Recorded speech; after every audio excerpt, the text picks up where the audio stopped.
เขาเกิดเป็นคนมักก็กินไปเติมว่าใจดีเฮิ่มวันทิ้งกลางเปลวพากันกำมาเดียวใส่เกี้ยวหยอกเล่นเขาก็ใจตั้งดีแล้วยังมาเล่นหมายอยากเด็กอย่าเน้นเมื่อมันเป็นพิธีจะขอขอบคุณเจ้าเว้นเงาสีกินดีทานดีบ่ได้ฮ้อนได้ไหมอันนี้และแนะนำใจของจันพ่อเลี้ยง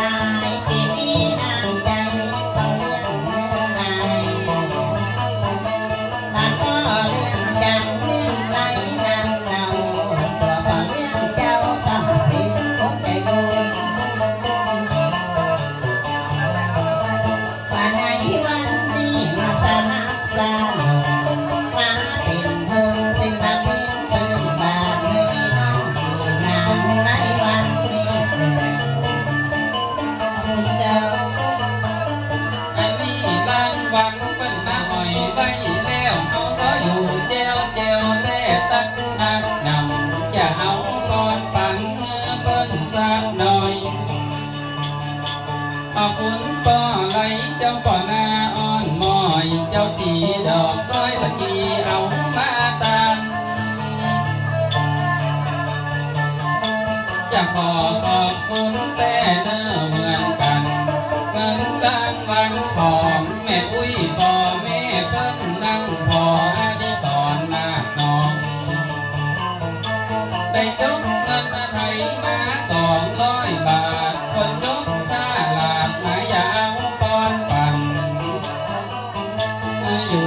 กินลำเนื้อแม่อุ้ยพอวันนี้ทำบุญที่แม่ได้มาพอเขาว่าแม่อุ้ยพออยากกินหาตั้งตึง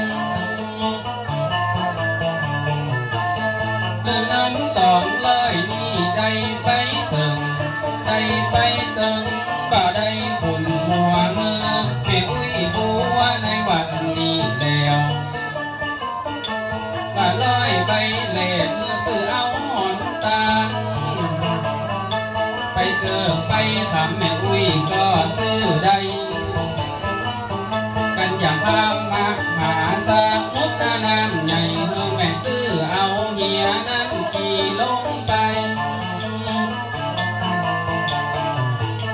กันไฟหอดตึกเมืองบนสะบังเล่าไข่การแล้วยังใจซื้อเอาคันใดขึ้นสวรรค์จันฟ้าเงินคนหนึ่งนั่นเจ้าแบ่งเงาสีสถาแม่นี้กินหวานตาลตอมปั่นเงินปั่นทองละเด็กละอ่อนว่าได้เดือดร้อนสถาแม่นี้จะกินจะตามพอแม่นเงาสีสถาแม่นี้ยกยืนตามให้ผู้ดับจิตตายคือป่าชมแต่แล้ว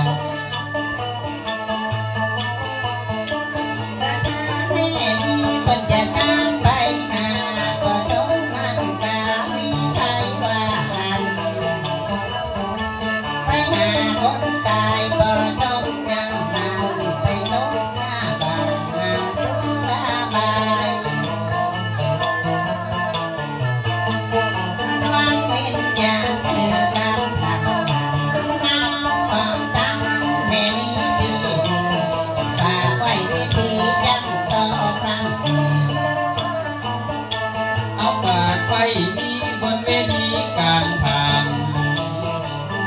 จะลำดับลำพันยังป่อเจ้าเจือดวงวิญญาณป่อชมไม่ใช่ไปอยู่ไหนนั้นเราขอป่อเจ้าปิ๊กไว้คืนมาสถาแม่นี้เขาอยากกินตามหาสายกู้สร้างหาผู้เสียงลมดังกาลาเมื่อนั้นก็ผู้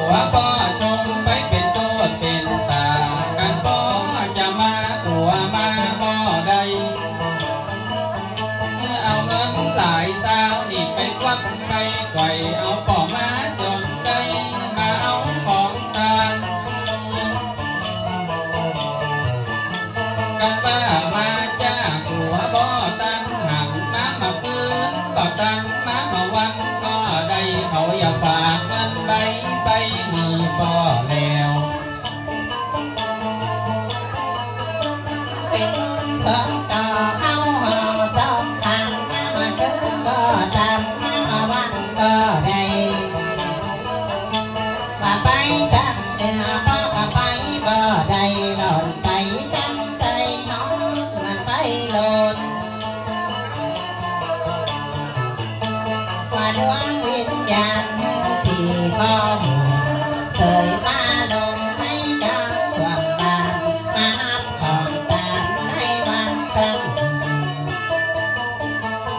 กินของตานี่อยู่นี่สาปะตึงมากอกมานั่งยังมาโอในข่าวว่าหนุนยวงยาวไม่เป้าตามโดยอ้อย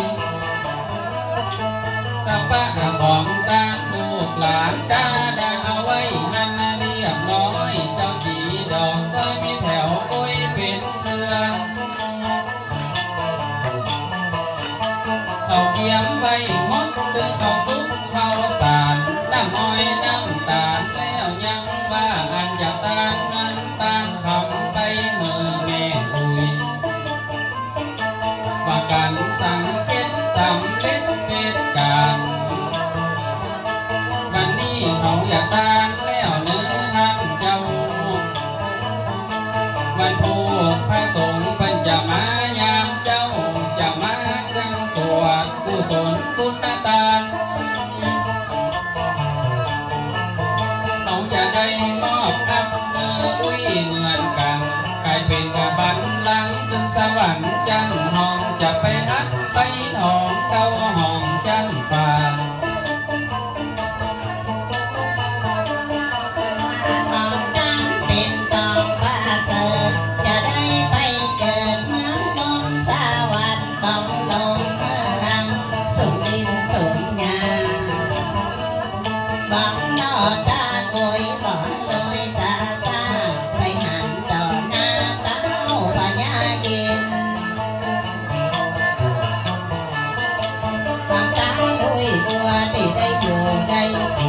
ลูกหลานใจมีเพื่อนจะนั่งไปให้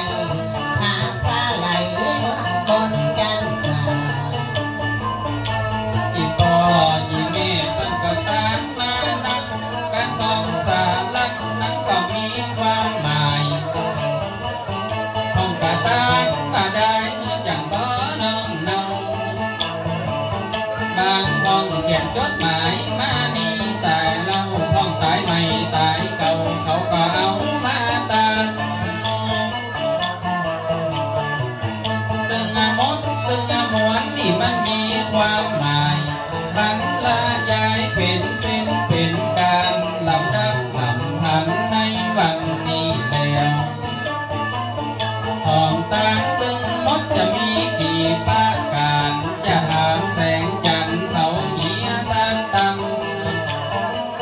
ที่พ่อแม่สั่งหลายเป็นจบออกมานี่แล้วยังแหมตั้งมีกี่ประการจะยิงกันไปอาบน้ำเย็นอาบน้ำบ่อหินเกิดเป็นแม่ยิงที่แม่ล้างตอกไก่ทำไก่ไฟถ้าบ่ไม่ก็ย่อย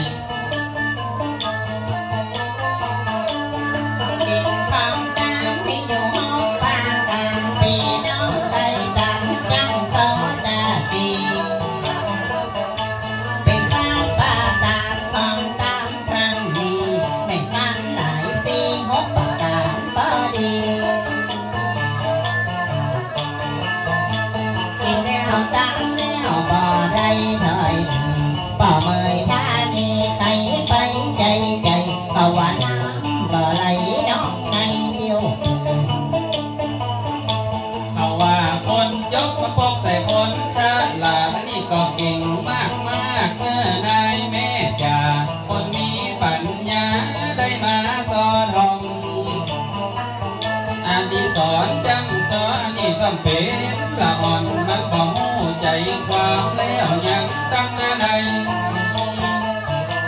ประการควรเก้ามันจะตามไปไหนยังบัดตันเข้าใจพี่น้องต่างบ้านที่เพิ่นได้มาฟังอยู่นี่สาวสาวประการที่หนึ่งเพิ่นมาตามไปไหนตามเป็นปัจจัยเอาไว้ไปนามา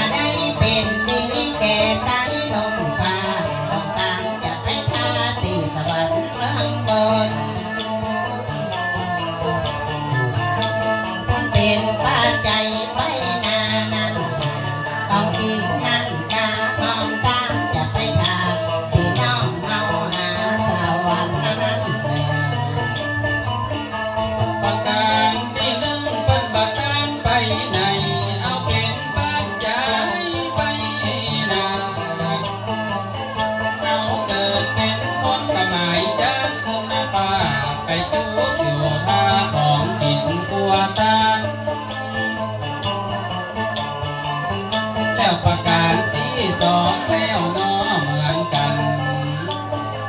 จะตามไปไหนกันจะน้อเมตตาลำดับลำดาสภาพี่น้องประการที่สองเพิ่งจะเดินไปหาเทวบุตรเทวดาสวรรค์จันทร์แก้วมาได้ยินเสียงสำเนียงที่แล้วไปผ่องแก้วสาเรเต้งลงว่าเทวบุตรเดินอะไรเกิดรถนำกำของพี่น้องเจ้าบ้านของกินของตาในวันตั้งเต้บ่าวพุกบ่าลงมาหักสาวเต้บ่าดามาจนเป็นหมายกันบ่าตนจำคุ้นเขาว่าตนจำบาปจนเป็นละหมายการของพี่น้องศรัทธายังประการที่สามจะแก้ไขจะตั้งไปในจะปินนักร้องน้องน้อยไฟไม่ดอยที่ปล่อยบ่อขาด